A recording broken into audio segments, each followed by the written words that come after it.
দুর্নীতির ব্যবস্থা তো যে কোনো ক্ষেত্রে দুর্নীতি হলে মাননীয় প্রধানমন্ত্রী ক্লিয়ার করিয়ে দিছে যে ব্যবস্থা কিত হইব। তো স্বাভাবিকভাবে এটা হলো জনগণের সরকার, তো জনগণের টাকা যারা অপব্যবহার করব, দুর্নীতি করব, এই সরকার কঠোর ব্যবস্থা নিব। স্বাধীনতার ঘোষক শহীদ রাষ্ট্রপতি জিয়াউর রহমানে এই খাল খনন কর্মসূচির সূচনা করে গেছলা। ইনশাআল্লাহ এখন বাংলাদেশের মানুষের 2/3 ভোটের দ্বারা নির্বাচিত মাননীয় প্রধানমন্ত্রী জননন্দিত জননেতা জনাব তারেক রহমান এই কর্মসূচি আবার বাস্তবায়ন করা আস্থা দেশব্যাপী। আজকে জাতীয় কর্মসূচি খান খনন কর্মসূচি আছিল। আস্থা দেশও বিভিন্ন জায়গাত খাল খনন উদ্বোধন হয়েছে এই কর্মসূচির মাধ্যমে। আজকে ইনশাল্লাহ সুনামগঞ্জ হয়েছে।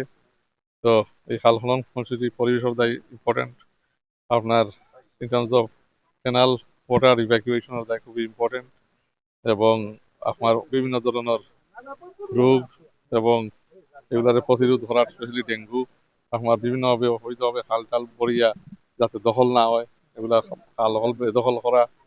তো এই খাল খননের মাধ্যমেই আপনার অনেক জিনিস আমার বন্যা অনেক ক্ষেত্রে প্রতিরোধ করা যায়। তো পরিবেশ বান্ধব একটা কর্মসূচি যেটা প্রয়োজনীয় আমরা দেশের প্রেক্ষাপটে। গ্লিটারের টুইন লেমন ও অ্যান্টিব্যাকটেরিয়াল ফর্মুলা বাসনকে চকচকে জীবাণুমুক্ত করে আমাদের দেয় গ্লিটার গ্যারান্টি।